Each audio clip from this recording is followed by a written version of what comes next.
Muy buenas noches a todos, bienvenidos a otro nuevo webinar. Yo soy Miriam Paniagua, Program Manager de la Maestría en Finanzas de la Universidad Panamericana de la Facultad de Empresariales.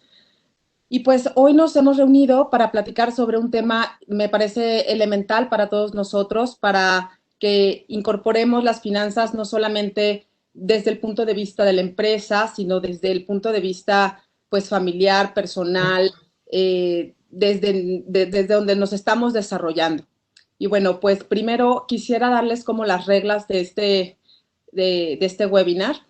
Vamos a estar unos 45 minutos aproximadamente con nuestro invitado y después vamos a pasar una sesión de preguntas y respuestas. Durante la presentación, ustedes pueden, donde dice Question and Answers, pueden ahí ir poniendo sus preguntas y las vamos a ir guardando para el final. Nosotros se las vamos a leer a José Manuel y en caso que no se puedan leer todas porque sean muchas, se las vamos a enviar y él las contestará posteriormente a través del correo. También al cierre del webinar les vamos a pedir una encuesta y esta pues les llegará y con esto les llegará también la grabación del mismo. ¿De acuerdo? Bueno, pues hoy tenemos a un invitado sin duda de lujo. Se trata del maestro José Manuel Barbosa Robledo. Él es líder con 25 años de experiencia en el sector financiero, en la banca, en banco y en casa de bolsa. Actualmente es DGA de operaciones en Scotiabank y ha sido docente desde el 2004 en varias universidades, todas ellas de prestigio, por supuesto, en la Universidad Panamericana, en Anáhuac y en el Instituto Tecnológico de Estudios Superiores de Monterrey. Pues sin más, bienvenido, José Manuel. Esta es tu casa y no sabes cómo te agradezco que hayas aceptado y te hayas tomado el tiempo de compartir tu experiencia, tus conocimientos. Bienvenido. Muchas gracias, Miriam. Buenas tardes a todos. Hoy me invitaron a participar en este webinar. La verdad es que la modalidad de tener una reunión a distancia con nuestro tema de COVID es muy importante seguir compartiendo con todos los compañeros de la Universidad Panamericana y con todos los aquí presentes, ¿no? Voy a pasar a la primera lámina. Lo que vamos a hablar hoy es educación financiera en la economía. O sea, ¿por qué estudiar o por qué estar muy atentos en los temas financieros, económicos y por qué la educación, ¿no? Hoy, sin duda, vivimos una crisis financiera evidente, derivada no necesariamente de algunos errores económicos o de algunos ajustes económicos, dirían algunos pensadores, sino vivimos una crisis derivada de un problema de salud, ¿no? Que hemos denominado una pandemia de salud. Y las características de esta crisis financiera nos llevan a pensar para qué sirven en este momento las finanzas y para qué sirven en este momento el tema económico. Sin duda, la recesión económica que estamos empezando a vivir nos está obligando y nos está demandando encontrar en cada una de las empresas en donde trabajamos, ya sean empresas públicas, privadas, ya sea también un tema de empresas personales, ¿no? Pymes que nos permitan tener y desarrollar la economía, tenemos que considerar muchos factores que nosotros le vamos a denominar entorno económico, ¿no? Entorno económico en donde hay tema de costos, en donde qué está pasando con las tasas de interés en el mercado, qué está pasando también con la formación de capital, la inversión e incluso los temas de innovación.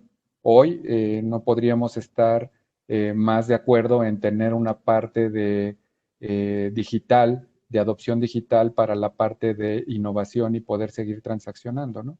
Súper importante el tema del capital humano, ¿no? Tenemos que entender para qué sirven las finanzas y para qué queremos las finanzas en nuestra vida cotidiana, ¿no? Yo divido las finanzas en tres grandes rubros. Sin duda trabajamos para generar rentabilidad, ¿no? Sin duda trabajamos para poder identificar las oportunidades que existen en el mercado para ser más eficientes y más productivas las empresas en las cuales prestamos nuestros servicios, pero también en nuestros negocios, ¿no? Las pymes que hoy están sufriendo por un tema de falta de liquidez, ¿no? Que es una de las cosas muy importantes para sostener la formación y el seguimiento de los negocios. Es súper importante. Y el entorno económico, sin duda, la parte de qué es lo que tiene que hacer o qué está haciendo, la parte macroeconómica, la toma de decisión macroeconómica a través del gobierno federal para poder promover y mantener la estabilidad económica. Todo eso, todo eso que hablamos y que a veces pareciera ser que estamos hablando en un idioma no cotidiano, pues también impacta en nuestra vida personal, ¿no? También impacta en nuestras finanzas públicas, personales.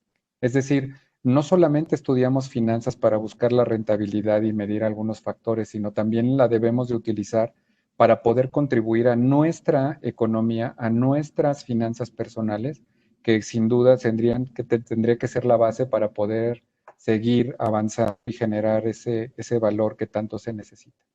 Entonces, ¿por qué estudiar finanzas? Bueno, porque en finanzas lo que nos van a enseñar es justamente a medir esos factores, es poder interpretar esos entornos económicos, ¿no?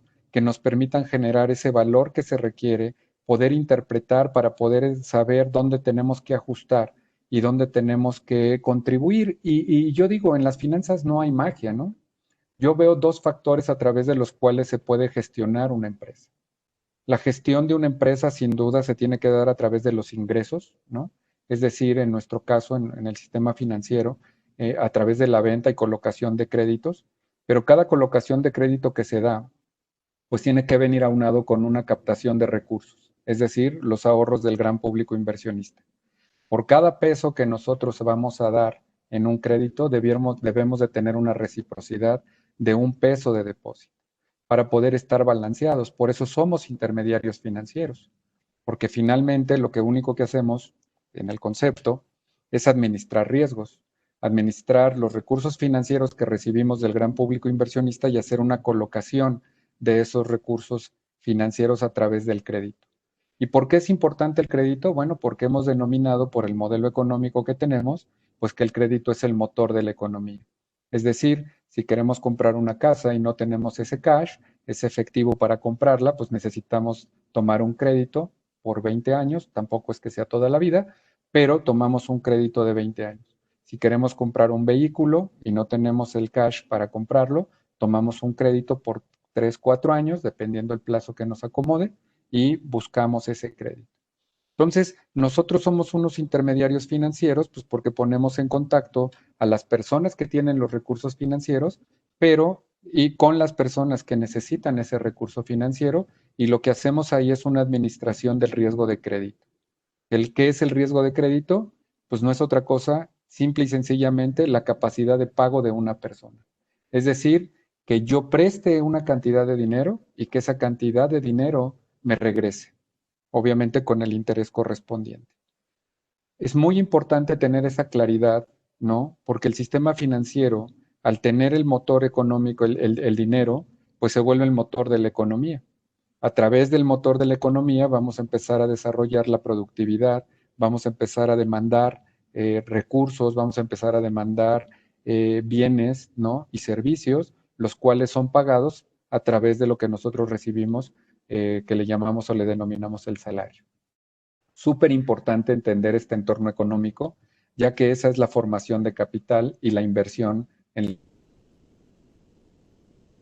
la vida inmediata. Y para esto nos sirve la educación financiera, para entender eso. O sea, ¿por qué es importante el costo del dinero?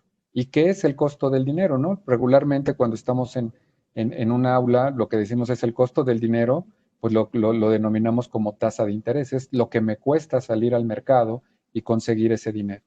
Lo que nos cobra el banco por el que nos preste el dinero para adquirir la casa, que pueden ser una tasa del 8 o 9%, dependiendo del tipo de crédito y de la institución financiera, pues es el costo del dinero que yo voy a tener que pagar por traer ese dinero, tener ese capital y ese recurso y poder comprar mi bien inmueble.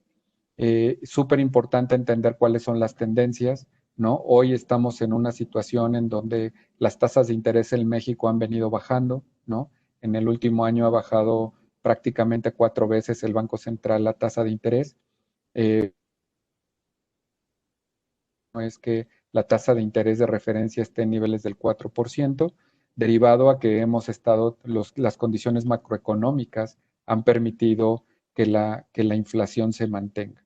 Y eso eso es favorable, pero también nos pone en un predicamento porque en el sistema financiero, el margen entre la tasa que cobramos por los créditos y la tasa que nos cuesta pagarle al inversionista por su dinero, pues el margen se hace más chiquito.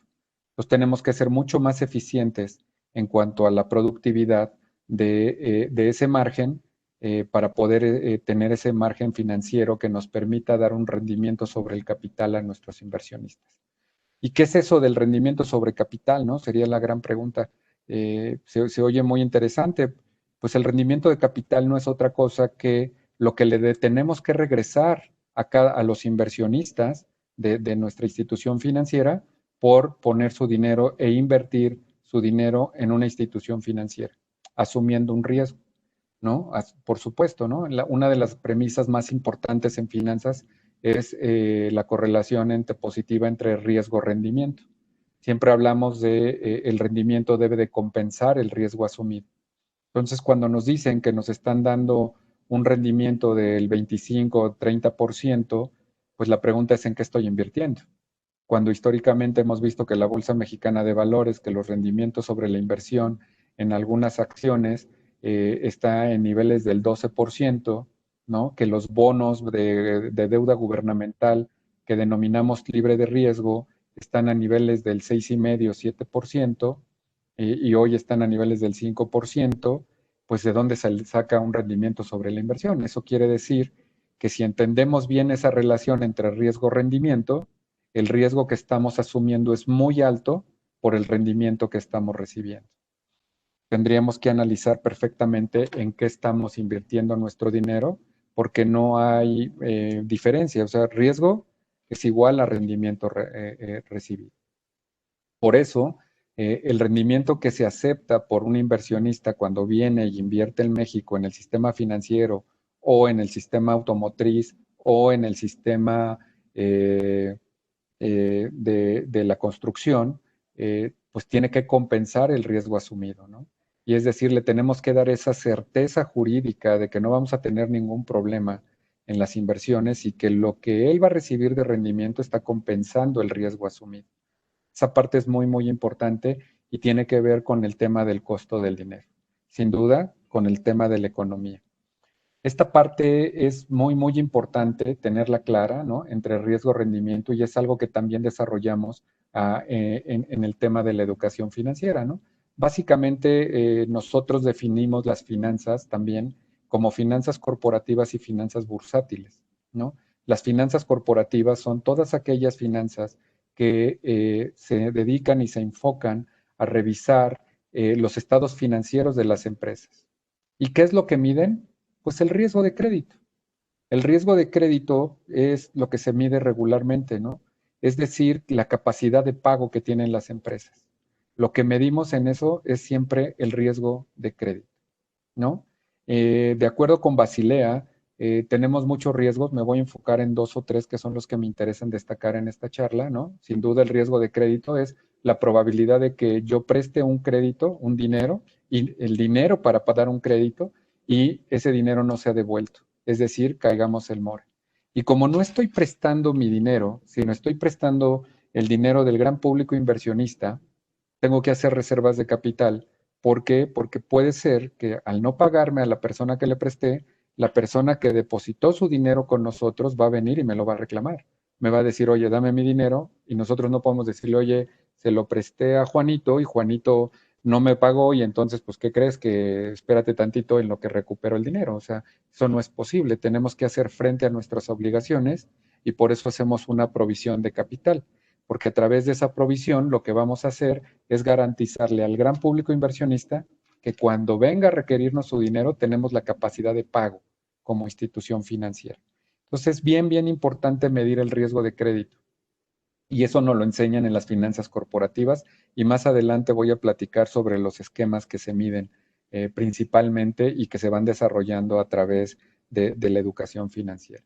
Otro factor que es muy importante a considerar es el riesgo de contraparte, es decir, que yo coloque a través de una oferta pública y la contraparte que colocó la deuda, pues se declare no pago y entonces tenga yo un riesgo de no recibir el dinero de regreso. Y finalmente el riesgo que, por ejemplo, en mi caso, en mi actividad diaria, pues hoy el riesgo que yo administro es el riesgo operativo, es decir, al llevar toda la operación de una institución financiera, lo que estamos primero logrando es mantener operando al banco y mitigar el riesgo operativo o los errores operativos, incluyendo las fallas tecnológicas que se puedan derivar. ¿Por qué? Porque esto tiene un impacto directo o una pérdida potencial cuando tenemos un error operativo. Entonces, esos riesgos son los que nos enseñan a administrar, ¿no? Nosotros seccionamos las finanzas corporativas para poder entender las empresas, ver sus estados financieros, el estado de posición financiera, en donde se refleja sin duda los activos que tiene, se reflejan los pasivos que tiene la empresa y la aportación de capital, ¿no? Hacemos la prueba famosa que hacemos, la prueba del ácido, que no es otra cosa que poder sacar una proporción de decir si la empresa tiene capacidad de pago a través de sus activos y puede hacer frente a sus obligaciones de corto plazo. Y con eso analizamos todo lo que es la capacidad de pago en las finanzas corporativas. Después vienen la sección de riesgos que ya comenté. Y finalmente una tercera sección que a mí en lo personal me apasiona mucho y es en donde desarrollo mi actividad profesional, que son las finanzas bursátiles, ¿no? Y las finanzas bursátiles son fundamentales porque nos van a permitir hacer la colocación de deuda de las empresas, ¿no? En el mercado. Es decir, la empresa tiene necesidad de capital o de hacerse llegar de recursos financieros, hace una colocación de bonos y esa colocación de bonos se hace en el mercado a mercado abierto, se coloca en bolsa, se cruza, los participantes llegan, compran una porción de esa deuda y toda esa colocación de bonos o de deuda de corto o largo plazo de la empresa, pues se hace en el sistema bursátil. Cuando la empresa decide que no va a hacer una bursatilización de deuda, que le interesa más abrir su aportación de capital y hacer una colocación de acciones, es decir, invitar al gran público inversionista a participar como accionista de la empresa, pues emite acciones, ¿no? Y eso lo emite en México en lo particular, en la Bolsa Mexicana de Valores, en donde se hace toda la parte de colocación de acciones. Y en el momento que se hace una empresa colocación de acciones, pues se vuelve una empresa pública. ¿Qué significa que es ser una empresa pública? Que ya no es solamente de un dueño o de una familia o de una proporción de dueños, sino que el mercado y el gran público inversionista en lo general, pues es el dueño de esa empresa. Y lo que genera con la colocación de acciones o con la colocación de deuda, pues es hacerse llegar de recursos financieros frescos. Es decir, está colocando deuda o acciones con la finalidad de hacerse llegar recursos financieros.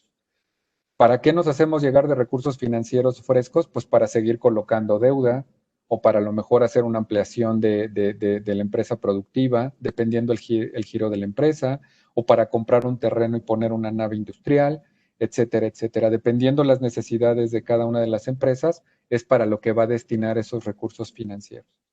Sin duda, y se llama pública, pues porque ahora, de acuerdo a la regulación que emite la Comisión Nacional Bancaria y de Valores, la empresa se obliga a estar emitiendo sus estados financieros trimestralmente para darle a conocer al gran público inversionista las condiciones y características que tiene de si llega al presupuesto, si está controlando los gastos, si hay penetración de mercado, etcétera, etcétera. Y esto es bien importante entenderlo. La pregunta es cómo lo leemos. En las finanzas, en la maestría en finanzas, regularmente lo que hacemos es esa interpretación de datos financieros que nos van a permitir tener un perfecto diagnóstico de cuál es el estado actual de la empresa. Si es rentable, si tiene liquidez, si tiene solvencia, que son los temas que voy a tocar un poquito más adelante. Es súper importante entender el entorno y entonces fíjense cómo se conecta, ¿no? Se conecta a la empresa, ¿no? La empresa no es un ente individual, es un ente que tiene un entorno económico que lo impacta. Es un ente que tiene que tener una relación directa con el entorno económico para saber las condiciones de mercado. Por eso hoy la economía está sufriendo. ¿Qué es lo que pasa? Voy a poner el ejemplo que para mí, en la semana pasada estaba revisando algunas gráficas, ¿no? El sector automotriz, pues nada más ha traído una caída más o menos del 74%. Es decir, la colocación de autos tiene una caída del 74% desde que inició COVID a la fecha. Y ya hace sentido, todas las agencias de autos están cerradas. Nadie está comprando un vehículo automotriz en este momento y por lo tanto la producción de esos vehículos se paró. Y eso hace que genere una crisis económica para ese sector. Pero me voy a ese sector y también al sector turístico. El sector turístico hoy está en una depresión, pues porque todo el tema turístico está cerrado. El sector de transporte vía aviación, pues está totalmente paralizado. Muchos de los países tienen cerradas sus fronteras y no hay una relación ni vuelos y toda esa parte está cerrada. Y al no tener economía, al no generar esos empleos, al no tener la posibilidad de que la gente haga reservaciones para irse de vacaciones, pues empiezan a tener un gran problema porque no hay ingreso. Pero sin embargo, lo que sí hay es gasto o costos. Por eso las empresas se tienen que gestionar por dos parámetros o por dos vertientes. Una, el ingreso, sin duda, ¿no? Que es la meta que nos ponemos. Pero por otro lado, cuando este ingreso está sufriendo, pues tenemos que hacer una mejor optimización del gasto. Y entonces cuando empezamos a buscar algunas estrategias para disminuir el gasto, ¿no? Ya sea gasto corriente o gasto fijo o gasto variable. Es decir, empezamos a ver de qué forma gestionamos, perdón, gestionamos la empresa para que ese gasto sea muy pequeño y se compense con el ingreso recibido. Y esas dos ecuaciones, esas dos palancas nos van a permitir gestionar perfectamente a la empresa para poder dar un rendimiento positivo y atractivo a los inversionistas. ¿Y qué significa eso de un rendimiento atractivo? ¿No? Sin duda tenemos que considerar también el tema del capital humano, ¿no? Y muchas veces cuando me preguntan qué universidad es la mejor para estudiar, bueno, pues sin duda aquella que desarrolla las herramientas tecnológicas o técnicas, la parte teórica, pero también la parte del capital humano, porque la primera pregunta que yo regularmente hago es, ¿para qué queremos todo este conocimiento? ¿Para qué queremos tener toda esta información y aprender todas estas técnicas? ¿Para qué queremos saber sobre derivados financieros, sobre la bolsa mexicana o sobre la bolsa de acciones o sobre la parte de bonos, sobre la parte cambiaria, el comercio internacional? ¿Para tener herramientas de poder y hacer el mal a los demás? ¿O para realmente ayudar a los demás y tener realmente una contribución hacia las personas? Y entonces ahí viene el tema de productividad, ahorro y financiamiento. Hay una relación integral. La universidad que nos brinda una relación integral y un desarrollo integral en las herramientas técnicas, en la parte de aplicación práctica y un desarrollo humano para contribuir al beneficio y al bienestar de los demás, pues para mí en términos generales es la universidad que tiene una mayor integridad y nos va a complementar en nuestro desarrollo personal y profesional. Entonces siempre hay que cuestionarnos para qué queremos esta información y para qué queremos este conocimiento. Recordemos que somos líderes, ¿no? Y que hoy nos toca a muchos de nosotros dirigir la dirección de empresas. En el banco en donde yo trabajo, pues somos más de 13,000 empleados y es nuestra responsabilidad contribuir al bienestar de esos 13,000 empleados, porque detrás de cada uno de ellos hay una familia y una familia que necesita y demanda, sin lugar a dudas, cubrir las necesidades personales y financieras de esa familia. Pues hay una gran responsabilidad ahí, sin duda, y tenemos que desarrollarla. Y tenemos que dar ese entorno humano y poder generar valor también a las personas. ¿Qué es lo que medimos nosotros y por qué es tan importante? Pues vamos a medir básicamente cualquier universidad, y voy a poner los nombres tácitos: Universidad Panamericana, Universidad de Anáhuac, TED de Monterrey, ITAM, la Universidad de las Américas, la Universidad Autónoma de México, el Instituto Politécnico Nacional. En la parte financiera nos van a enseñar las mismas técnicas y las mismas herramientas en el concepto. Nos van a enseñar, sin duda, los 4 factores que para mí son fundamentales, es decir, cash is the king, ¿no? La liquidez. Cualquier empresa tiene costos. Desde que se abre la cortina de una empresa, pues tiene un problema, tiene que empezar a pagar. Pensemos en Grupo Bimbo. Grupo Bimbo tiene un problema de ya tener liquidez desde el momento en que prende los coches, los camiones para ir a hacer la distribución del pan. ¿Por qué? Pues porque tiene que ponerle gasolina, porque tiene que hacer la distribución, porque tiene que llegar a las tienditas, dejar el producto, cobrar, y todo eso pues demanda liquidez. Es decir, la liquidez es la que mueve la parte económica. ¿Cuándo tiene problemas una empresa? ¿En dónde empieza a tener una empresa problemas? Pues en la falta de liquidez, en donde no puede hacer frente a sus obligaciones de corto plazo, en donde no puede afrontar incluso sus gastos fijos, que es el salario, las rentas, el pago de luz, de agua, todo cuesta, es liquidez. Y ahora bajémoslo a nivel personal. La liquidez es la que domina, es la que manda. Mientras yo tenga mi empleo y esté recibiendo ingreso, voy a tener controlado mis gastos porque estoy recibiendo flujo de efectivo, tengo liquidez. Regularmente, y yo digo coloquialmente, mi liquidez llega del día 1 al día 10. Y del día 10 al día 15 empiezo a tener un problema de liquidez, saco mi tarjeta de crédito y esos 5 días los fondeo con mi tarjeta de crédito. Y el día 15, por obra del Espíritu Santo y por magia, me depositan mi quincena y vuelvo a ser líquido. Y entonces puedo afrontar todo lo que es la necesidad y mis obligaciones que tengo a través de la liquidez. Este factor es fundamental. La solvencia económica, es decir, mis activos que tengo de mediano plazo, mi casa, mi coche, el terreno, si soy una empresa, ¿tiene el valor suficiente para enfrentar mis obligaciones de corto plazo y de mediano plazo? ¿O no los tiene? Es decir, ¿todos los activos que tengo me van a ayudar a poder afrontar mis obligaciones? ¿O no? Por eso medimos la solvencia. Yo puedo ser una persona solvente, pero no necesariamente una persona líquida. Soy una persona solvente porque pues mi casa tiene un valor, mi auto tiene un valor, mis bienes inmuebles tienen un valor, ¿no? Mi televisión, mi cama, etcétera, pues tiene un valor. Y con ese valor lo puedo vender y puedo hacer frente a mis obligaciones de mediano y corto plazo. Pero puedo ser una persona solvente, pero puedo tener un problema de liquidez. Eso quiere decir que si soy solvente y tengo mis activos que pueden hacer frente a mis obligaciones, pero tengo un problema de liquidez, probablemente estoy viviendo una vida que no me corresponde. Es decir, estoy gastando más en el corto plazo de lo que debería estar generando. Y ahí es donde para eso estudiamos finanzas, para poder determinar ese flujo de efectivo que me permita saber cuál es la combinación entre gasto e ingreso. Es decir, yo no puedo gastar más de lo que estoy ingresando, porque si hago eso voy a generar un efecto bola de nieve que no lo voy a parar. Y entonces la solvencia también puede tener un gran problema. Es decir, un problema de liquidez me puede llevar a un problema de solvencia y viceversa. Entonces tenemos que aprender y tenemos que medir estos 2 factores que son fundamentales para cualquier empresa, para cualquier negocio, ya sea Pepe Toño, ¿no? Los pymes, o incluso para mis finanzas personales. Posteriormente viene el tema de estabilidad.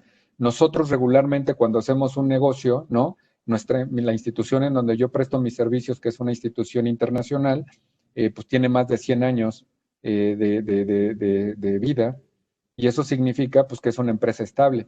Eso significa que es una empresa que ha sabido manejar los riesgos, que ha sabido manejar su solvencia, que ha sabido manejar su liquidez en muchas de las crisis financieras que hemos vivido en México y en el mundo. Entonces, la estabilidad, ¿no? Coca-Cola, otro gran ejemplo, ¿no? Tiene más de 100 años. Eso quiere decir que es una empresa estable. Y regularmente, cuando nosotros generamos un negocio, pues queremos que sea un patrimonio para nuestros hijos, un patrimonio generacional. No hacemos un negocio para 2 o 3 años y me salgo, hacemos un negocio que sea estable y duradero. Pero la única forma de mantener la estabilidad o de crear esa estabilidad de los negocios es a través del control de la liquidez y la solvencia y la administración de riesgos, sin duda.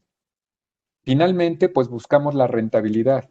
Y hablaba y mencionaba hace un ratito el tema de riesgo-rendimiento, ¿no? Por naturaleza, el ser humano tiene dos lados, ¿no? Por un lado es adverso al riesgo, es decir, no queremos perder nada de nuestro dinero, pero por otro lado somos insaciables al rendimiento. Es decir, quiero ganar y ganar y ganar y ganar y ganar. La pregunta, ¿cuál es el punto más importante en cuanto a la rentabilidad? 12%, 7%, 22%, 50%, ¿por qué no 125%? Y si hay un 140%, ¿por qué no 200%? Entonces, la rentabilidad lo que nos va a medir es el rendimiento que nosotros le vamos a dar al inversionista por el riesgo asumido.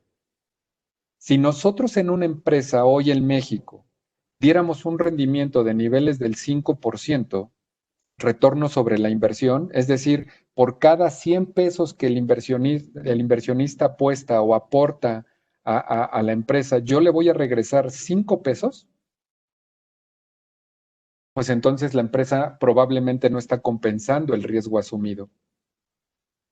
Y entonces a lo mejor el inversionista dice, oye, pues mejor compra un CETE porque el CETE me está dando 6% y el CETE es un bono gubernamental, conceptualmente en el país donde se emite, ¿no? Es un bono libre de riesgo, el gobierno es el aval, ¿no? Entonces, pues, y la empresa que tiene probabilidades de quiebra, que puede tener problemas de liquidez, solvencia, los sindicatos, los impuestos, etcétera, etcétera, etcétera, más la probabilidad de que no nos paguen, si me paga un 5%, pues entonces no compensa el riesgo asumido.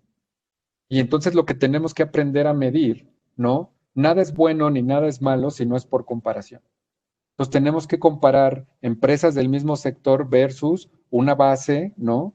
Que sea una tasa libre de riesgo, que en este caso serían los bonos gubernamentales emitidos por el gobierno federal. ¿Por qué? Porque la probabilidad de que el gobierno federal se declare no pago, pues es mucho más baja. No quiere decir que no suceda, quiere decir que es mucho más baja que la probabilidad de que una empresa se declare en incumplimiento o no pago. ¿Por qué? Porque pues, ¿quién rescató a los bancos en 1994? El gobierno. ¿Quién rescató a los cafetaleros en el año, en la crisis del 88? Pues el gobierno. ¿Quién rescató a todos los carreteros del 1992, la México-Acapulco? El gobierno. Es decir, no es su finalidad principal, es más, de hecho, no es su finalidad el gobierno estar rescatando empresas, sin embargo, dependiendo del sector estratégico al que pertenece, el gobierno tiene la facultad o puede llegar a rescatar ciertas empresas. Por eso la probabilidad de que el gobierno se declare no pago es mucho menor que la probabilidad de que una empresa se declare no pago. Por eso las empresas tienen que dar un rendimiento más alto, porque la probabilidad de incumplimiento, de no pago, de declararse en quiebra es mucho más alto y tiene que compensar ese riesgo rendimiento asumido. No podemos dar el mismo rendimiento que un CETE, porque si fuera así, todos los inversionistas comprarían deuda gubernamental y dejarían de lado la inversión. ¿Y por qué es importante la inversión directa para nosotros? Pues porque esa inversión directa en el mercado mexicano, pues se llama Volkswagen.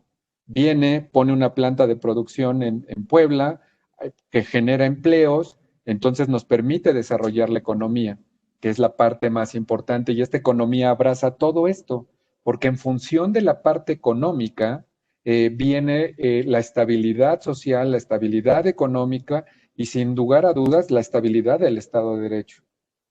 Por eso cuando un gobierno empieza a hacer cosas raras y empieza a quitar empieza a quitar, privatizar cosas, empieza a nacionalizar cosas, empieza a cancelar obras en donde había ciertas obligaciones, pues entonces nos pone en jaque porque empiezan los inversionistas a no sentirse cómodos.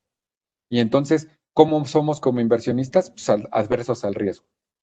Y si tú no me das certidumbre, si tú no me das credibilidad, prefiero ir a invertir en otro país en lugar de invertir en tu país.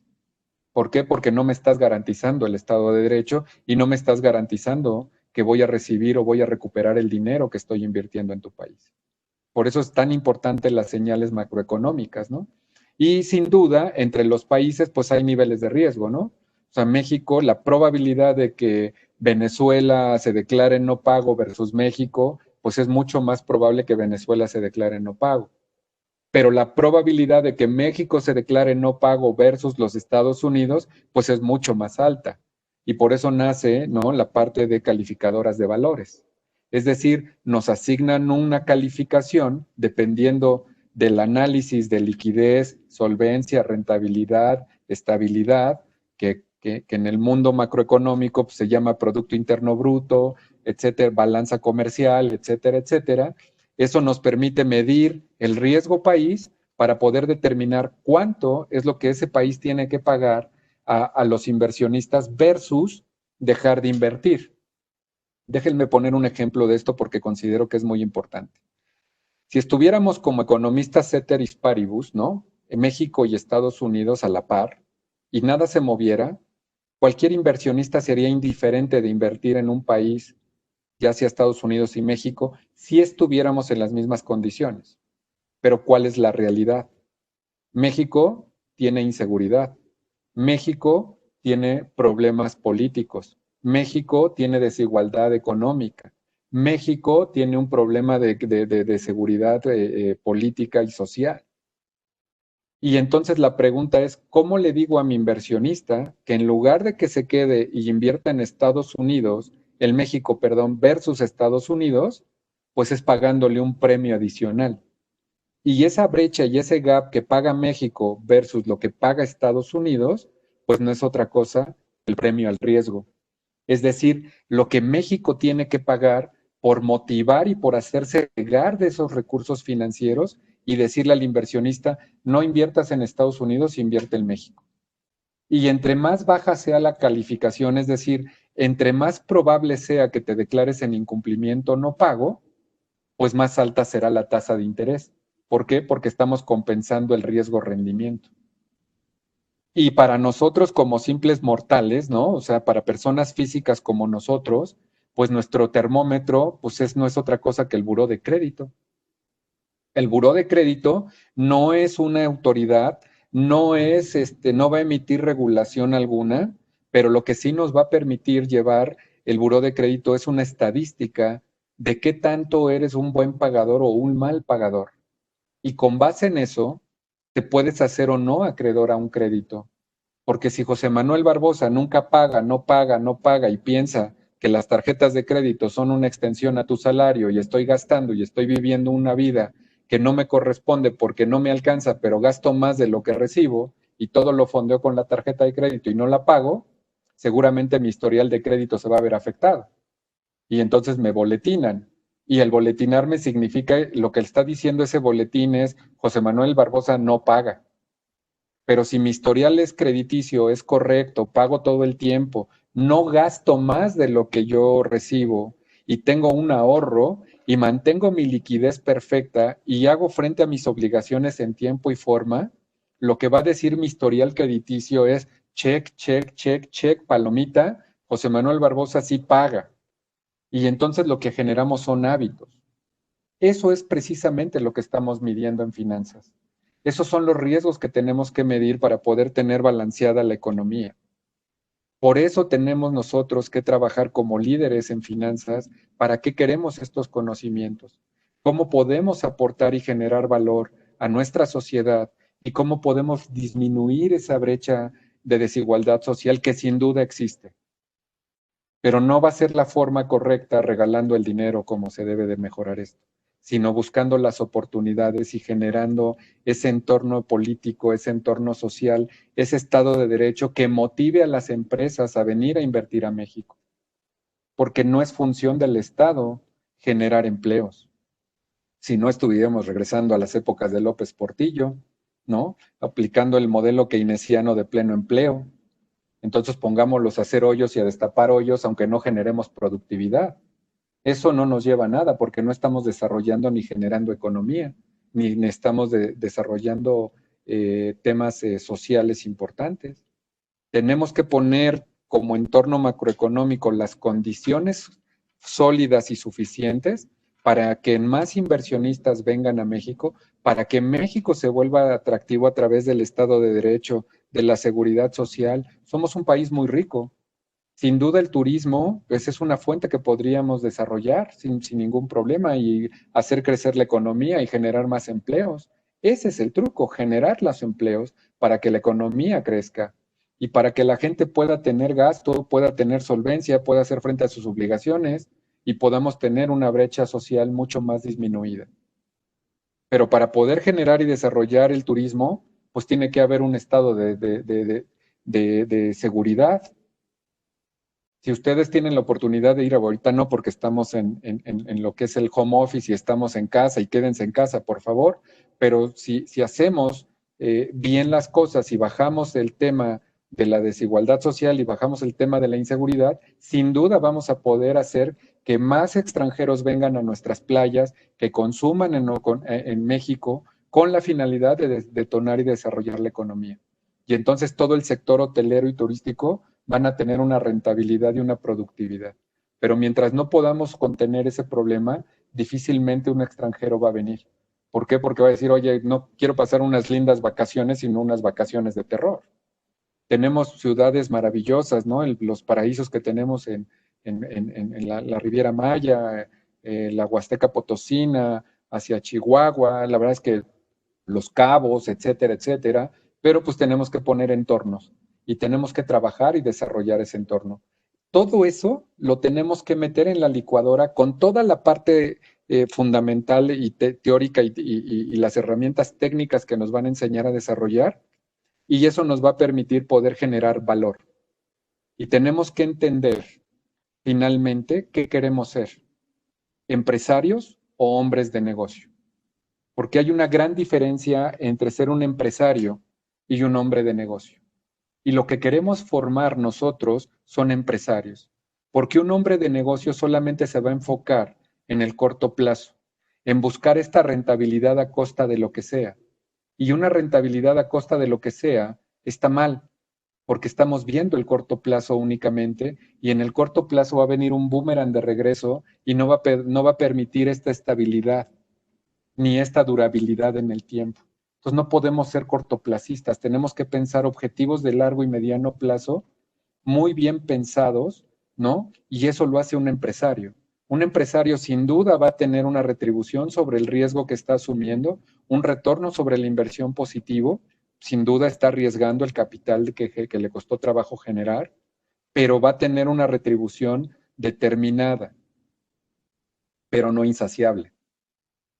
Entonces, lo que queremos nosotros formar es eso, empresarios que se dediquen a encontrar el bien común, porque esos son los verdaderos líderes, ¿no? Seamos responsables y seamos libres, ¿no? Y libres no es otra cosa que hacernos responsables de nuestras propias decisiones, en la parte financiera y en la parte humana, porque estamos para contribuir y para aportar y para apoyar. Con esto cierro. Pasamos a la sección de preguntas. Muchas gracias. Muchas gracias. José Manuel, extraordinario. La verdad, sencillo, un lenguaje, la verdad es que muy fácil de entenderte. Te agradezco muchísimo toda esta plática. Y bueno, pues sin más, sí, voy a pasar a leerte algunas preguntas de nuestros estudiantes.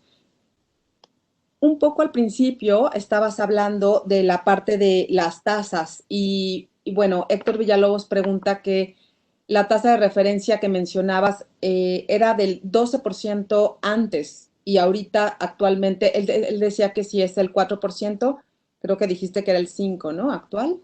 Sí, la expectativa es que de Banco de México es que al final del año va a llegar la tasa de referencia a niveles del 4%. Hoy la tasa de referencia objetivo está en 5.50. ¿O mensuales? ¿Perdón? Pregunta Antonio Díaz que si te refieres a que estas tasas son mensuales o anuales. Todas las tasas de referencia son anualizadas. Perfecto. También te pregunta Alejandra Nolasco, ¿qué tan bueno sería invertir actualmente en acciones? Si por estar en una época de crisis estas acciones tienden a bajar, sabiendo que en algún momento pues volverán a subir. Mira, tengo 27 años de experiencia en el sistema financiero y 16 años más o menos dando clase. Y siempre pregunta, y esa pregunta siempre sale a la luz, ¿no? E incluso en reuniones familiares y personales. Y yo lo que digo es, esto es dependiendo tu umbral al dolor, ¿no? Esto es como el umbral al dolor. Es decir, dependiendo tu apetito de riesgo, tienes que entender tú cuál es tu perfil de riesgo. Si tu perfil de riesgo eres muy baja en el perfil de riesgo, es decir, no quieres tomar una pérdida, entonces el mercado bursátil no es tu lugar de inversión. Cómprate un CETE, compra un instrumento con mucho más certeza de que la probabilidad de que se declare en quiebra sea más baja. ¿Qué es lo que pasa? Si tu umbral al riesgo es muy alto y estás dispuesta a perder el 80% de tu capital o de tu principal, pues métele probablemente a la bolsa. En lo personal, pero es por mi perfil, pues yo creo que ahorita es un excelente momento. Digo, ya vamos un poquito tarde, ¿no? En la inversión en la bolsa, pero creo que todavía tenemos ahí un piquito, ¿no? De avanzar, ¿no? Estoy viendo ahorita la Bolsa Mexicana de Valores, hoy cerró voy, 37,632 puntos. Nada más les quiero recordar que el año pasado estábamos casi a los niveles de los 50,000 puntos. Entonces, hace menos de 2 meses llegamos a tocar un pico de 33,000 puntos. Entonces, si te gusta el riesgo, creo que todavía ahí hay una muy, muy buena probabilidad de inversión. Pero es una recomendación, simplemente es mi opinión personal. Yo lo que te diría es, por eso estudiamos finanzas, para que ningún asesor en estrategia de inversión tome la decisión por ti. Tomes tú tu decisión. La premisa que yo tengo muy importante es, no puedes invertir en algo que no conoces. Para poder invertir en algo, primero conócelo, entiéndelo y con base en tu apetito por el riesgo, determina cuál es el sector a donde vas a invertir. Perdón. Alejandra, fácil es la aplicación en figuras. Pues mira, yo te diría, es como todo, hay que estudiar mucho. Sin duda, es un examen muy completo, en donde te van a preguntar desde la parte regulatoria hasta la parte de técnica de bonos, acciones, derivados, ética. Yo creo que no es difícil si le dedicamos horas, ¿no? Nada es imposible, hay que estudiarlo mucho. Te certificas y posteriormente, cuando entras a trabajar en una casa de bolsa o en un banco, se te dan poderes para poder operar en la bolsa, ¿no? Y bonos y acciones. Sí, sin duda, siempre hay que estar invirtiendo en uno, ¿no? O sea, aunque nos cueste un poco de trabajo, pero vale la pena. Sin Oye, a duda. ver, te tengo otra pregunta de Magdalena Álvarez, fíjate. Ella pregunta que en tu opinión, la determinación del punto de equilibrio de las empresas, bueno, ¿qué opinión le genera al expositor la determinación del punto de equilibrio de las empresas y buscar el abatimiento de costos, principalmente fijos, para bajar ese punto de equilibrio? Mira, tenemos que definir qué es el punto de equilibrio, porque para mí hay dos puntos de equilibrio, ¿no? El contable, que es en donde los ingresos son iguales a los gastos y costos, y ahí estamos en el punto de equilibrio, es decir, ya se mantiene la empresa. Pero financieramente hablando, el punto de equilibrio está más arriba, porque finalmente al empezar la empresa tú tuviste la posibilidad de comprar un CETE, y pongo como CETE un bono gubernamental que te pague el 6%. Entonces, tu retorno sobre la inversión y tu verdadero punto de equilibrio es cuando llegas a obtener ese 6% de rendimiento. Porque desde el origen, sin haber arriesgado nada, sin pelear con sindicatos, sin pagar servicio médico, seguro social, Infonavit, impuestos, marchas, autorización, etcétera, etcétera, etcétera, etcétera. Pudiste haber comprado un CETE y estar en Cancún tomando el sol riquísimo y vámonos, ¿no? Entonces ese rendimiento pues lo tienes que considerar dentro de tu punto de equilibrio. Sin duda, yo creo que hoy hemos roto mitos, ¿no? El home office, buscar espacios mucho más baratos. Tenemos que buscar sin duda el abatimiento de costos para ser más productivos, porque es una palanca muy importante y sobre todo en estos momentos de crisis, ¿no? Sin duda. Oye, también, bueno, Heriberto, además de felicitarte, te pregunta que con base a nuestra búsqueda de inversionistas en el país, ¿cuál es tu opinión respecto a las cancelaciones de la cervecera, ¿no? Que fue como tan mencionada en Texcoco? Fíjate que Perdón. en mi opinión yo creo que lo peor que nos puede pasar es no Es tener no un tener Estado un de Derecho. Estado de Derecho.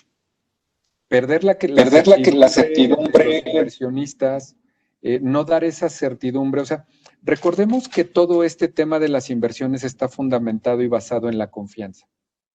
Y la confianza está en el sentido de decir, no es que el gobierno sea, y perdón por decirlo así, el gobierno no es la Madre Teresa de Calcuta para estar recuperando y salvando empresas, no es su finalidad. El gobierno no es otra cosa que un administrador de los bienes públicos que se generan y se compran a través de nuestros impuestos. Por eso todos somos jefes del presidente, ¿no? Porque pues, él nada más debe de administrar los bienes públicos y generar ese Estado de Derecho con la finalidad de poder gestionar y que lleguen más empresas. ¿Qué es lo que sucede cuando mandas este tipo de señales?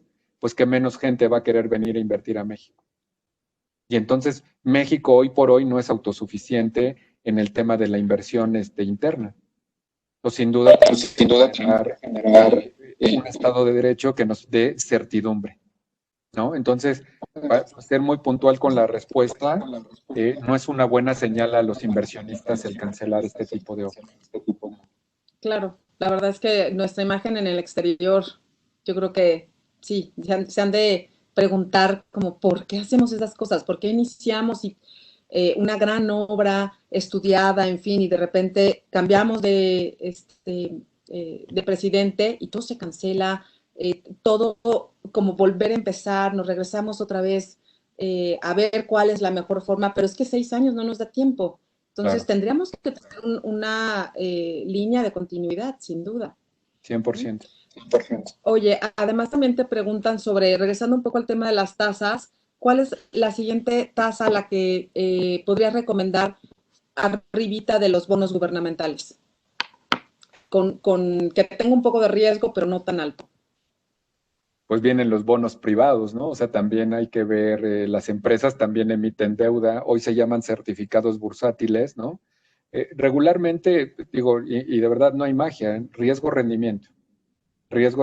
Entonces, yo creo que hay papeles privados colocados, ¿no? De bastante con muy buen aliciente, que considero que te podrían dar un rendimiento sin asumir un riesgo tan volátil como el de la Bolsa Mexicana de Valores. De acuerdo. Oye, y retomando un poco que estamos en una época de crisis, que un problema de liquidez te puede llevar a un problema de solvencia y, no sé, a lo mejor tendrán que cerrar la cortina como empresario. Es el momento de adquirir créditos, es el momento de apalancarte. Esa es una de las preguntas que hace eh, Víctor. Y también pregunta que cuánto dinero consideras que debe tener la empresa como una relación, cuánto dinero tiene que tener para no entrar en un problema de liquidez, una razón financiera. Mira, regularmente la razón financiera, que incluso le llamamos prueba del ácido, dice que por lo menos tienes que tener 2 veces tu caja versus tus pasivos, ¿no? Y esto pues varía dependiendo el sector, ¿no? Dependiendo el tipo de empresa, hay que tener mucha claridad. O sea, todos quisiéramos a veces ser Walmart, ¿no? Donde el cash te llega todos los días y tienes un diferimiento de pago a proveedores de hasta 2 meses. Entonces ahí tienes una liquidez y un flujo revolvente altísimo. Entonces depende del sector porque hay muchos sectores que son demandantes de capital fuerte. Entonces ahí hay que evaluarlo, pero yo sí creo que entre 1.5, un radio de 1.5 es bastante bueno, ¿no? ¿no? Siempre Siempre cuidar el gasto, cuidar ¿no? el O sea, gasto, que ¿no? O no se sea, te que vaya no se más te de lo vaya que más estás de lo que estás recibiendo. De Eso es acuerdo. una Eso realidad. es una realidad. Oye, y también preguntan, estando en esta época de crisis, pues siempre surgen como muchas oportunidades. ¿Dónde consideras que podría ser, en qué sector podría ser como bueno invertir Y sí, bueno, evidentemente sí es un buen momento para abrir una empresa. Esa es la pregunta que hace Mario Ruiz.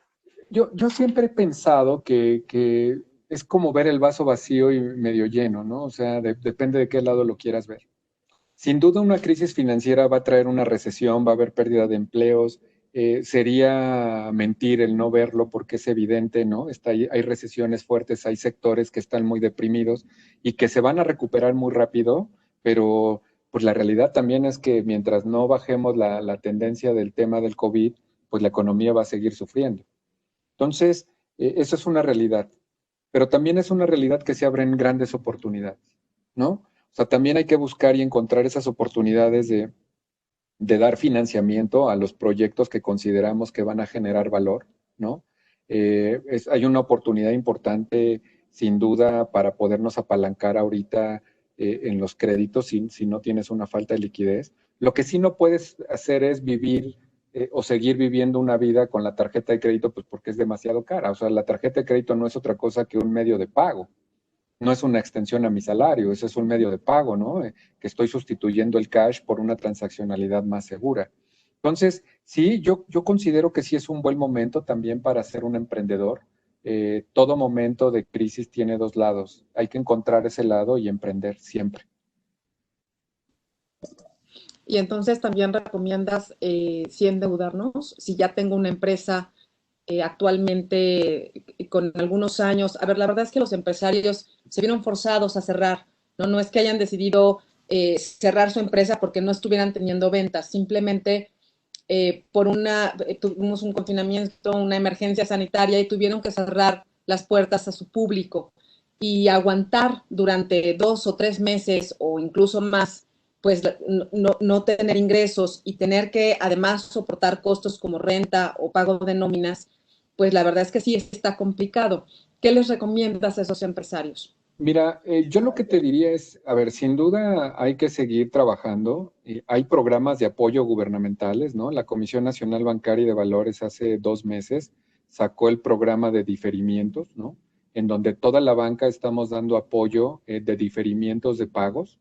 Los estamos difiriendo a 4 y hasta 6 meses, ¿no? Con la finalidad de dar ese espacio y esa liquidez al inversionista, ¿no? Al empresario, porque pues sin duda, o sea, lo peor que nos puede pasar es que nos deje de pagar. Entonces, ¿qué es lo que estamos pidiendo a gritos? Pues un respiro, y ese respiro se llama liquidez, ¿no? Entonces, sin duda, yo creo que es época de negociar incluso con los arrendados, con la gente que nos arrenda, es con nuestros proveedores. Tenemos que aguantar el tema de ayudar lo más posible a nuestros empleados, porque cada empleado que despedimos, pues sin duda, pues nos va a generar un problema y si trae créditos, pues va a generar un problema. Por eso es tan importante retomar la economía, ¿no? Manteniendo las buenas prácticas y de sana distancia y demás, porque, porque esto no aguanta más. O sea, es una realidad, ¿no? Y esto se ve mucho más reflejado y las curvas se ven mucho más con una tendencia mucho más alta en los países subdesarrollados o en los países en donde la desigualdad económica es mucho más marcada, ¿no? O sea, yo he tenido oportunidad de platicar con gente de Centroamérica, de Latinoamérica, y México no es la excepción, en donde el 90 y tantos % de mexicanos vivimos al día. Y no quiere decir que mal o bien, no me estoy quejando, ¿sí me explico? Pero finalmente no tengo resuelta mi vida.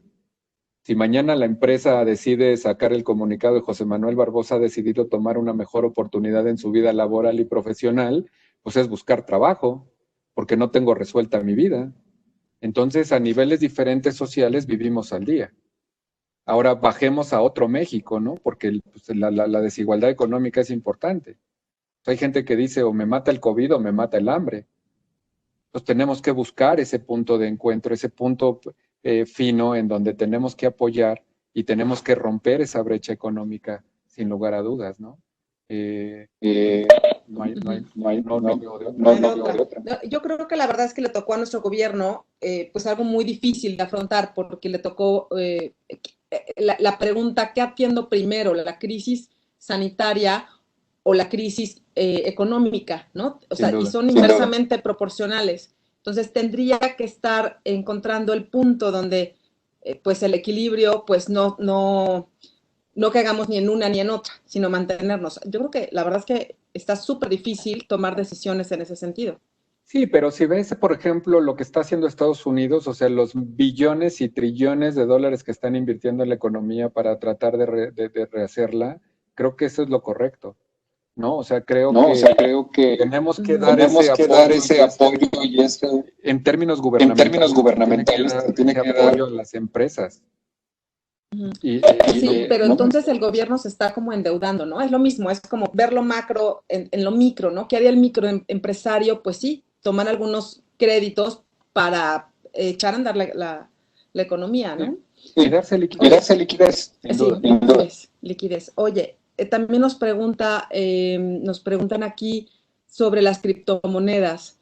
¿Es viable, recomiendas invertir en las criptomonedas? Porque la tasa que nos ofrecen actualmente, pues la verdad es que es casi muy pegada a la inflación, es lo que nos explica en su pregunta. Pues mira, yo lo que te diría es, mi perfil es conservador, ¿no? Soy un poco agresivo en acciones y en eso, pero yo en lo particular veo muy ligado el tema de criptomonedas a términos de lavado de dinero y financiamiento al terrorismo. Entonces, si yo sigo el tema de Gafi y no sé los patrones ni quién es mi contraparte y en qué estoy invirtiendo, yo en lo particular no las recomiendo, ¿no? Yo creo que Agustín Carsten, que hoy es el head de Basilea, ¿no? Y que está muy metido en estos temas, comentaba justamente que mientras no tengamos un marco y un estado de derecho bien definido sobre ese tipo de inversiones, ¿cómo estás contribuyendo con el crimen organizado, ¿no? Y ya hay muchos malos como para todavía no saber a quién estás financiando en esa parte, ¿no? Entonces, sin duda, el inversionista en términos de inversión, somos insaciables al rendimiento, pero también el punto que comentaba, ¿no? O sea, ¿para qué queremos todo este conocimiento, ¿no? ¿Para ayudar al otro o literalmente para fregarte al otro, ¿no? Y si es la segunda, entonces no estás en la universidad correcta, porque nosotros queremos hacer gente de bien, no gente que No apoye gente que apoye y que tengamos que un tengamos un mejor un país, ¿no? mejor país, ¿no? Realmente líderes, seamos líderes, ¿no? La verdad es que queremos que nuestros estudiantes lleguen a las altas esferas para poder impactar de forma positiva, ¿no? En una pirámide hacia abajo, pero con la ética muy bien plantada y sabiendo las consecuencias de cada una de sus decisiones, sin duda, la verdad. Me pregunta Lorena Miranda, dice, además de felicitarte, que excelente ponencia, dice que sí, ¿cómo consideras que ha cambiado, o sea, que se han modificado los modelos de negocios después de esta crisis del COVID? Mira, yo creo que ha venido, todavía nos falta por ver. Sin duda hay una revolución en los negocios, ¿no? El negocio inmobiliario va a cambiar de manera radical. El home office, en mi opinión, llegó para quedarse, ¿no? Hoy muchas empresas teníamos un sitio alterno físico y el tema, y hoy nos damos cuenta que tenemos un alto porcentaje de gente trabajando en casa y sin duda hay ciertos gastos que se incrementan, pero también hay ciertos ahorros porque ya no gastas en gasolina, ya no gastas en pasaje, ya no gastas en comida, etcétera, etcétera. Entonces, si tú lo ves, esto va a venir a transformar los negocios. Si tú ves las acciones de Mac, las acciones de todo lo que son redes sociales, etcétera, etcétera, todo lo que es tecnológicas y de desarrollo van para arriba. Obviamente ahorita Ford, Volkswagen, General Motors, pues van para abajo, pero pues es porque es estacional el tema. ¿Sí me explico? Entonces, sí va a venir a revolucionar el mundo, sin duda, de cómo se está viendo la forma de invertir e incluso la adopción digital, ¿no? O sea, la adopción digital hoy seguimos transaccionando, nosotros digitalmente vemos volúmenes transaccionales altísimos, ¿no? O sea, la gente, incluso yo que soy súper, ¿no? O sea, que estoy aquí, pues no voy a la sucursal, todo lo hago por digital, o sea, no necesito cash. Entonces eso va a venir a transformar y sin duda va a venir vamos a tener una eficiencia de efectivo. Ahora el tema es la inclusión financiera, ¿no? ¿Cómo hacemos ahora esa inclusión financiera para hacerlo masivo, ¿no? Porque también es una realidad que ahí hay una gran oportunidad. O sea, oportunidades hay, hay que encontrarlas, hay que trabajarlas. Hay que trabajarlas. Sí. Sin,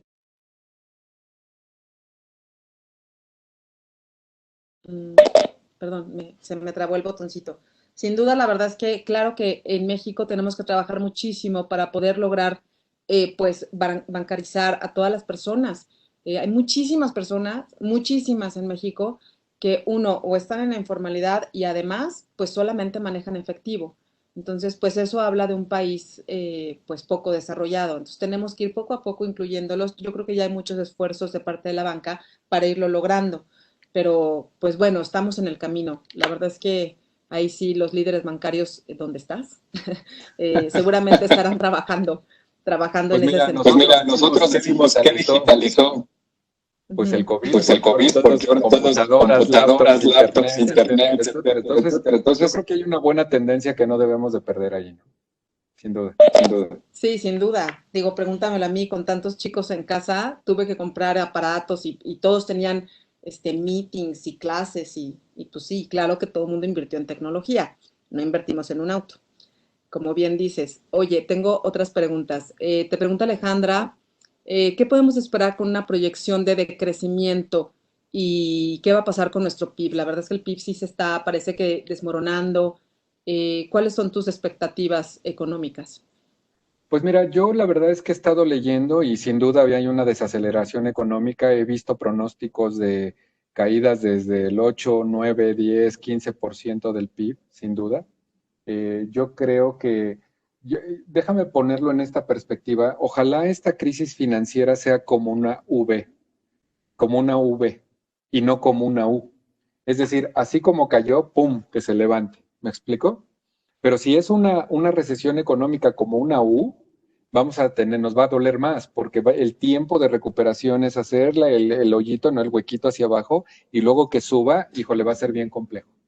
Entonces, yo creo, positivamente hablando, que esta crisis, así como se dio de sopetón, ¿no? Así tan rápido, con un aceleramiento muy, muy fuerte, va a subir de la misma forma. ¿Qué ¿Qué necesitamos? Pues sin necesitamos? duda la Pues sin vacuna, duda la vacuna, ¿no? O sea, la Claro. ¿no? O sea, vacuna la y vacuna y medicamentos. medicamentos, ¿no? Sí, fíjate que ahorita que hablabas de la U, de la V, te pregunta Leslie que si estamos en una crisis o en una recesión, me parece que ya un poco le contestabas, y también yo ahí todavía le pondría si estamos en una depresión, ¿no? O sea, que la depresión ya es como, podríamos estar hablando incluso de una L, ¿no? De que Claro. ahí ya nos quedamos un ratito. No, yo creo que estamos en una crisis de corto plazo. O sea, yo sí creo que para principios, mediados del año que entra, vamos a estar en condiciones muy parecidas como veníamos y con un crecimiento económico, con todo y todo, ¿no? Lo que tenemos, ¿no? O sea, con todo y todo, Con todo, con todo el entorno económico. De acuerdo. Oye, te preguntan también que qué opinas sobre el crowdfunding inmobiliario, ¿no? Ya que tocabas este tema de en dónde invertir, en qué sectores y un poco la relación riesgo-rendimiento. Si te están ofreciendo rendimientos muy altos es porque definitivamente hay muchísimo riesgo. Entonces, ¿qué opinas de esta? A ver, yo creo que para mí un crowdfunding no es otra cosa que un acelerador de negocios, ¿no? Es finalmente una parte de intermediación en donde tú regularmente no te hacen el análisis de crédito, ¿no? No te hacen esa parte y tú decides a qué Pepe Toño le prestas. Puede ser a una tintorería, puede ser a una tiendita, ¿no? Entonces yo creo que son buenas herramientas y buenos mecanismos. Finalmente lo que sí necesitas son las herramientas para poder tú hacer tu análisis financiero. El asesor financiero es eso, perdón, es un asesor, pero quien debe de tomar las decisiones consensuadas y bien analizadas eres tú. Justo por eso necesitamos esa parte financiera, ¿no? Porque a través de nosotros hacer Nosotros nuestros hacer propios nuestros análisis propios podemos análisis, podemos determinar y calibrar calibrar mejor nuestras decisiones. decisiones de inversión. De acuerdo, completamente.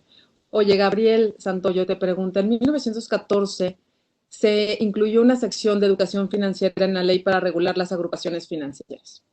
Establece ciertas obligaciones para las autoridades financieras. ¿Consideras que esto ha fracasado? ¿Se debe añadir la inclusión financiera en esta ley? Tenemos que definir que, a ver, yo creo que sí, sin duda, hay que meter más y hacer mucho más incluyente el tema financiero, ¿no? Para mí es muy triste y muy lamentable, ¿no? Por ejemplo, tuve la oportunidad mi esposa dio una plática en la Semana de Educación Financiera, ¿no? Y fuimos ahí a ver todo el tema de la educación financiera y la semana financiera. Y muy triste porque todo el mundo va a ver qué le regalan, pero nadie le interesa la parte de la parte financiera. Entonces es un tema cultural, es un tema de educación, es un tema de desarrollo de hábitos, ¿no? Tenemos que cambiarlo y sin duda tenemos que trabajar muy fuerte en la educación financiera, pero desde chicos, ¿no? O sea, ya cuando llegamos a un nivel superior, pues ya tenemos ciertos hábitos que a veces es difícil romper. Yo sí creo que nos hace mucha falta trabajar sobre el tema de inclusión financiera. Creo que los esfuerzos gubernamentales están ahí, ¿no? CODI, por ejemplo, es evidente, lo que queremos hacer es bancarizar, que compres tus tamales y que compres tus tacos y el tema con un código de barras y que todo se transaccione a través del Banco Central para poder tener un control de la liquidez, pues es sensacional. Entonces estamos en busca de esa inclusión financiera. Yo creo que lo que nos falta es el mecanismo, ¿no? O sea, es decir, abrir más sucursales. Hoy está demostrado que más sucursales no necesariamente nos va a dar más rentabilidad. Lo que tenemos que hacer es una adopción digital, ¿no? Y combatir al crimen organizado para bajar los niveles de robo de identidad, etcétera, etcétera, y dar mucho más certidumbre y seguridad de cómo están invirtiendo y gastando los inversionistas, ¿no? De acuerdo. Bueno, ya voy a ir cerrando por cuestiones de tiempo, pero esta parte de la inclusión financiera, y ahorita retomando la respuesta que nos acabas de dar, también nos preguntan que qué opinas de que el gobierno federal va a construir 2.700 sucursales del Banco Bienestar, ¿no? Si con estos recursos, ¿no? Se va a lograr la inclusión financiera, ¿cómo llegar a estas personas que están en los pueblitos? O sea, ¿esto realmente lo va a resolver? ¿Es algo bueno? Y la última pregunta después de que nos termines de cerrar este tema sería, ¿qué pasa? ¿Por qué hay tan pocas empresas en México que cotizan en la bolsa? Y si la época de pandemia o en una época de pandemia sería favorable estar en la bolsa. A ver, voy a contestar la de la inclusión financiera. Yo creo que no es la estrategia correcta. El gobierno no, pues en pocas palabras, lo que está haciendo es nacionalizando la banca, ¿no? O sea, indirectamente. Entonces, no, yo creo que no es lo correcto, porque tenemos otros mecanismos de inclusión financiera. O sea, hoy tenemos incluso OXXO, que no es un banco, pero es un medio por el cual podemos hacer depósitos, transacciones, etcétera. O sea, tendríamos que desarrollar más la banca corresponsal que hacer sucursales, ¿no? Entonces, yo creo que no es el escenario correcto. Para mí es una medida a través de la cual va a dispensar todo lo que son programas sociales, pero no veo un beneficio real respecto a esa parte. No creo que vaya a incrementar el tema transaccional con este ejercicio, pero bueno, finalmente sabemos el corte y el tipo de gobierno que hoy tenemos, pues bueno, es una estrategia. Y segundo, ¿por qué hay tan pocas acciones que cotizan en la bolsa? En México hay, déjame cerrar el número, 250 empresas, 35 bursátiles, que son las que miden el índice, más o menos, cerrando los números. En Estados Unidos hay más de 25,000 empresas que cotizan. ¿Cuál es el tema? Pues yo creo que es un tema de educación financiera nuevamente. Sin duda no tenemos esa cultura. La mayoría de las grandes empresas, incluso Bimbo, pues yo quisiera que mi papá hubiera sido un Servige, ¿no? O sea, la verdad, ¿no? ¿Por qué? Porque pues yo digo que quisiera que hubiera sido panadero, ¿no? Pues finalmente Bimbo no es otra cosa que una panadería gigante, pero muy importantita. Es una empresa familiar.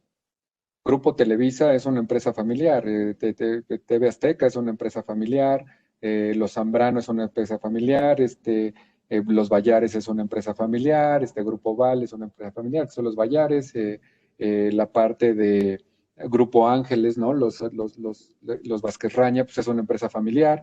Entonces, ¿qué es lo que pasa? Que nuestros corporativos, como crecieron, pues crecieron siendo una institución familiar y difícilmente, que a diferencia en los Estados Unidos, pues Facebook, sabemos que Zuckerberg es el fundador, pero y uno de los principales accionistas, pero ya no es el dueño de la empresa, ¿no? ¿Quién es el dueño de la empresa? Pues miles de accionistas, miles de tomadores de acciones, ¿no?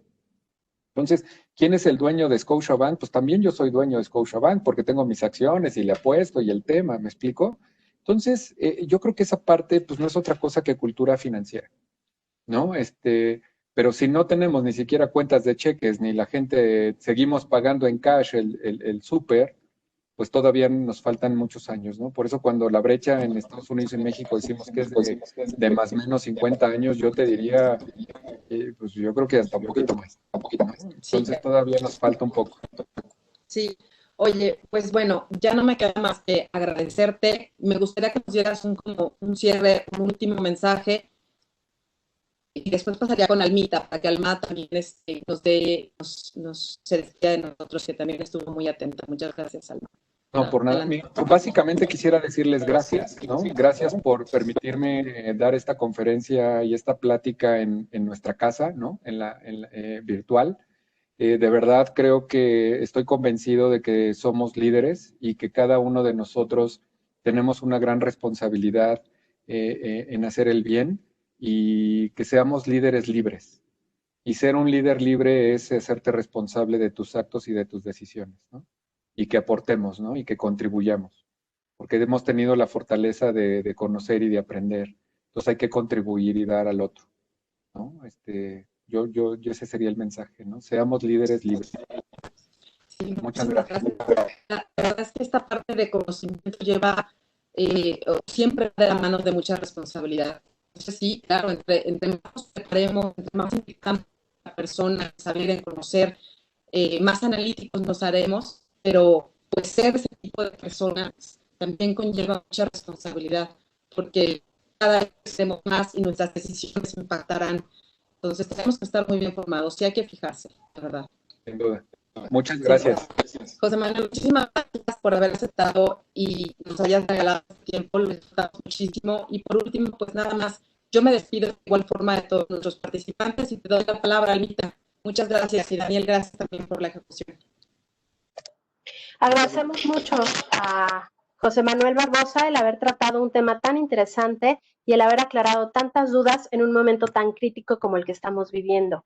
También agradecemos a todos ustedes el habernos acompañado. Como siempre, la comunidad UP atenta en adquirir nuevos conocimientos, renovar prácticas y evolucionar como profesionales. Muchísimas gracias y que tengan bonita noche. Buenas noches. Gracias a todos. Bye. Gracias.